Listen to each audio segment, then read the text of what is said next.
Всех приветствую, на микрофоне Мухтар, второй по популярности заброшенного канала после Влада Савельева. Прошлого ролика прошло достаточное время с момента публикации прошлого ролика, который вы хорошо поддержали. Не только просмотрами и комментариями. Все комментарии стараюсь читать и отвечать, и очень благодарю за вашу поддержку в виде такой активности. Не буду томить, подойдем к основному ролику. Если вам от 17 до 18, если вы достигли, ваш родитель или законов должен ознакомиться с соглашением. Если вы младше и не достигли минимального, вам запрещено вооружать сталкера, играть в сталкера или иными пользоваться игрой. Конец игры. Спасибо за просмотр. Всем давайте. Шучу. Игра начинается с того, что наемник Шрам ведет группу ученых через болото, где задевается вопрос, не ебать ли выброс. Шрам говорит: не думаю.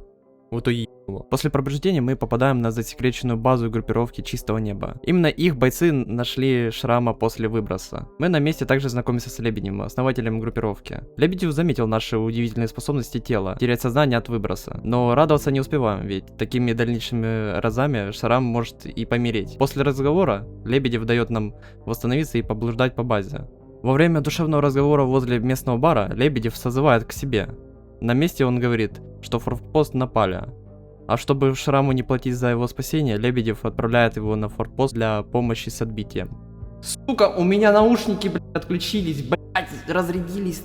Мы отправляемся на точку СОСа. Там на вышке я встретил одного бойца, который попросил о помощи. Надо отбить всех кабанов. В итоге под всеми он и подразумевал одного, в итоге замочили, и в принципе классно. Успешно помогаем бойцу, и в этот момент опять начинается выброс. Боец сразу помирает, а затем мы теряем сознание. Ну, конечно, я решил проверить, умеем ли мы летать. Конечно, нет. Я в итоге упал и сдох от радиации. И снова мы просыпаемся на базе Чистого Неба. Вот только в этот раз Лебедев говорит, что мы не кошка, и жизнь у нас одна, и в следующий раз Шрам умрет. Ну, в принципе, если бы он знал, как мы с вышки прыгнули, это был бы последний раз. А на вопрос, почему так выбросы участились, мы получаем его от Лебедева. Кто-то проник за выжигатель мозгов, а Зоне не нравится и пытается таким образом уничтожить прошедшего, такими образами уничтожая все подряд. Раз выбросы продолжаются, значит, это кто-то все еще жив, и Чистое Небо ставит задачей его найти и обезвредить, чтобы вернуть Зоне стабильность. Подняв все свои связи в Зоне, Чистое Небо выяснило, что некий сталкер недавно посещал торговца Сидоровича и интересовался странными деталями. Однако прежде чем мы сможем попасть на кордон и поговорить с Сидоровичем о сталкере, нам придется принять участие в войне группировок, которые до сих пор имеют свои баги спустя столько времени. И на этом моменте большинство забрасывают игру.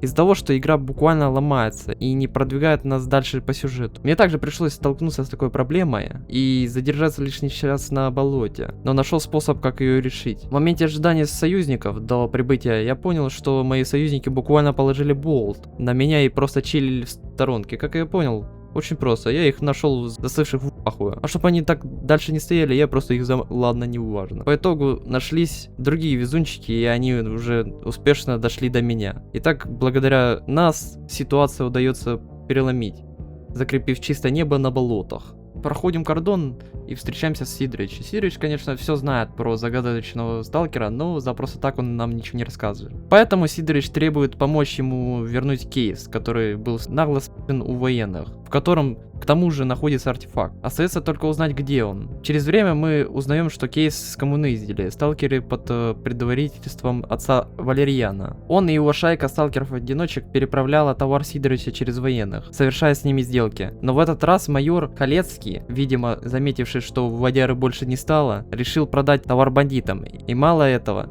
еще и отдал двух сталкеров в рабство на свалку. Сталкеры-одиночки не поняли, почему их братьев по судьбе отдали в местный ГУЛАГ и взяли майора в плен. А что делать дальше, они в принципе не знают. Военные, так как ранее сталкеры-одиночки, не поняли, почему их майора увели какие-то одиночки в плен. И готовятся к штурму базы одиночек, чтобы те не забывали, кто тут зону в принципе держит. Ну и в принципе вернуть майора. Но тут к сталкерам присоединяемся мы. И шансы на победу у одиночек становятся на 100% выше.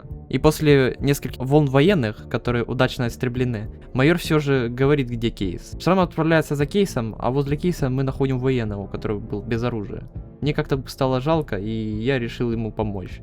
Дал ему пушку, он меня, блять, хотел уебать, и я его в итоге неуваженно. В итоге возвращаемся к Сидоровичу, и тот рассказывает, что интересующий Шрама сталкер носит прозвище Клык. Сидорович продал Клыку детали, что он смог найти, а за остальными отправил его на свалку, к диггерам. На свалке по метке Клыка Шрам находит поляну, где находились тела диггеров, которые были отрицательно живыми. По его записи в КПК Шрам узнает, что за Клыком на восток отправился диггер-посланник Васян, и Шрам теперь идет искать того самого Васяна. Мы его успешно находим, но вот только он не сидит возле трупа Клыка, а загнан в угол стаи слепых собак. Мы помогаем Васяну, но у Васяну как-то не понравилась моя помощь, и он решил меня столкнуть с камня, чтобы накормить этих злых собак. А от Васяна мы уже получаем новую информацию, то что Клык пошел на Темную долину. В Темной долине из-за частого нападения на базу группировки Свобода был объявлен усиленный режим. На блокпосте протагонисту дают подсказку, что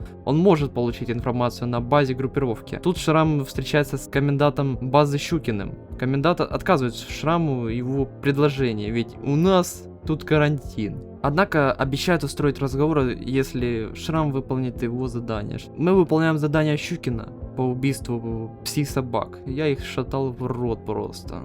По записи в КПК одного из бойцов все поняли, что комендант передавал врагам всю информацию о передвижении свободовцев. Мы относим КПК Чехову, лидеру и основателю группировки. После Чехов сказал, что Клык приходил к нему и искал какую-то технологическую деталь. А что было дальше, он расскажет, когда Шрам принесет КПК Щукина, откуда Чехов поймет, что комендант передавал сведения о свободе наемникам, у которых был какой-то контракт. И Чехов рассказывает Шраму о том, что продал Клыку деталь, которую тот искал, и заинтересовался, зачем Клыку эта деталь. Техник группировки Яр сохранил частоту КПК Клыка, и по ней мы узнаем, что Клык отправился на свалку.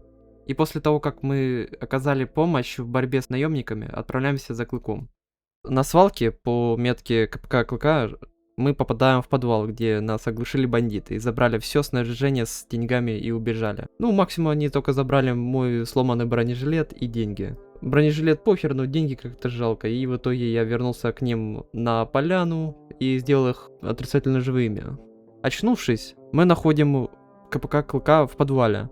И по нему все стало понятно. Лебедев был прав о том, что кто-то пробрался через выжигатель мозгов. В КПК была запись о том, что группа, в которой был Клык, догадалась, что об их походе к центру зоны узнали. Как говорилось в записи, подробный план их дальнейших действий находился в тайнике. Координаты удивительным образом были на КПК. Вот это фантастика. Тайник располагался в подземельях Агропрома. Шрам направляется туда. На бывшей территории предприятия Агропрома Шрам пообщался с генералом Клыковым, лидером группировки Долг. Тот сообщил наемнику, что долговцев постоянно пи***ят мутанты, которые вылезают из подземелья. Шрам согласился спуститься под Агропром и затопить подземные ходы. И я шатал эти подземные ходы, они очень страшные. Даже мне в 18 годиков я обосрался. Спустившись в подземелье и почти полностью их затопив, Шрам нашел тайник Стрелка. Из записи КПК в тайнике Шрама узнал, что в центр зоны пробрались Стрелок, Клык и Призрак. Клыка мы в принципе знаем, но шо вот эти двое? Неизвестно. Они готовят второй подход к центру зоны, то, по словам Лебедева, приведет ко второму сверхвыбросу, в разы сильнее, чем первый раз, из-за которого все живое погибнет, а зона перейдет в полностью неустойчивое состояние. В это время Стрелок отправился на Янтарь, к Сахару-ученому, за устройством, которое сохранит разум членов группы в целости и сохранности.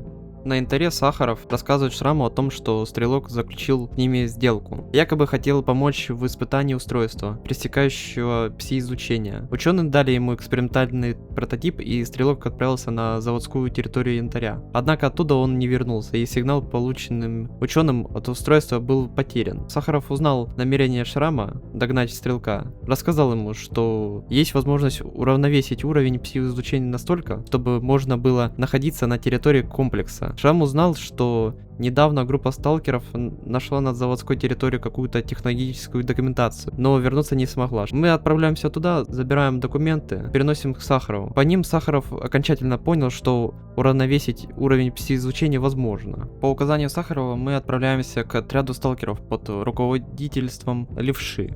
Цель отряда – перезапуск системы охлаждения, по вине которой пси-излучение неустойчиво. Отряду удается совершить перезапуск системы, и уровень пси-излучения уравновешивается. Сахаров передает сообщение, что стрелок находится совсем близко. Мы отправляемся в погоню за стрелком и попадаем в бывший заповедник, Рыжий лес. Вот, кстати, стрелок. Там встречаем засаду отряда наемных сталкеров, которых до этого нанял стрелок. За время перестрелки стрелок убегает в тоннеле. Со Шрамом связывается Лебедев и упоминает, что единственная возможность теперь догнать стрелка — пройти в заброшенный город Лиманск. Однако путь в Лиманск проходит через реку, мост через которую управляется на противоположном берегу ренегатами. Лебедев дает поручение Шраму отправиться к сталкеру по имени Лесник, который может знать способ пройти в Лиманск. А чтобы найти лесника, нам приходится пройти через весь этот рыжий лес, и я шатал. Тем более, игра очень так темная, и я обосрался, честно, когда проходил эти места. Вот, кстати, на геймплее вы видите, как я старался идти в этот рыжий лес. Мы проходим через этот весь рыжий лес и попадаем в аномалию портала и прыгаем туда. Лесник рассказывает, что иногда к нему на КПК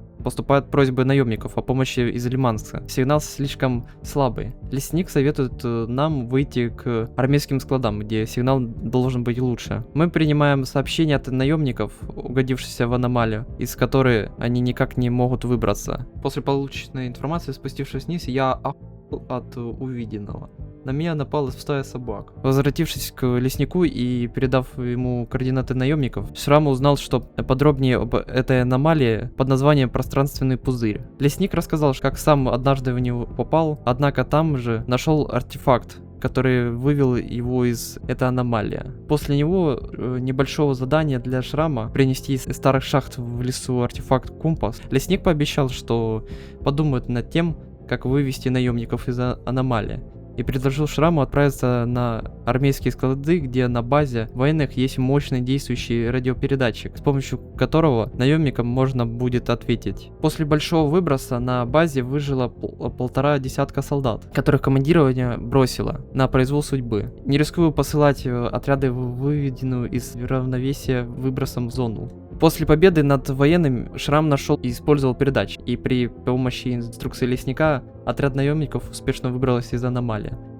Когда Шрам прибыл к мосту, элитный отряд Чистого Неба во главе Лебедева уже находился там. Наемники тоже прибывшиеся к мосту. На противоположном берегу пытались опустить мост. В итоге мост был опущен, а отряд ренегатов побежден.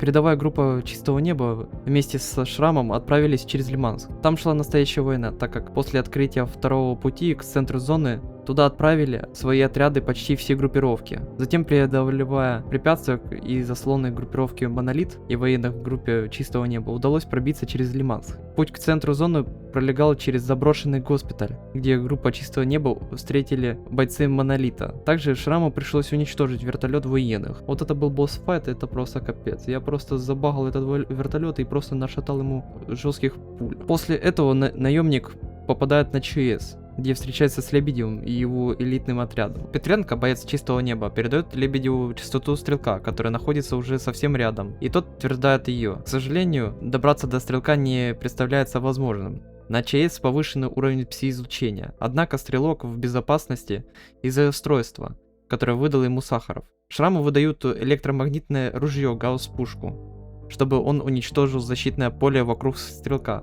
с чем наемник успешно справляется. Однако внезапно начинается второй сверхвыброс. Далее все те, кто были на ЧС, в том числе Стрелок и Шрам, показаны безвольно лежащими в помещении перед мониторами зомбирующих их. Конец. И вот конец замечательного сталкера Чистого Неба. Если вам понравился этот ролик, проставьте лайк, подпишитесь на телеграм-канал, ну и в принципе на все соцсети, которые находятся ниже. Вы там сможете подробно узнать о следующем ролике, либо новости обо мне.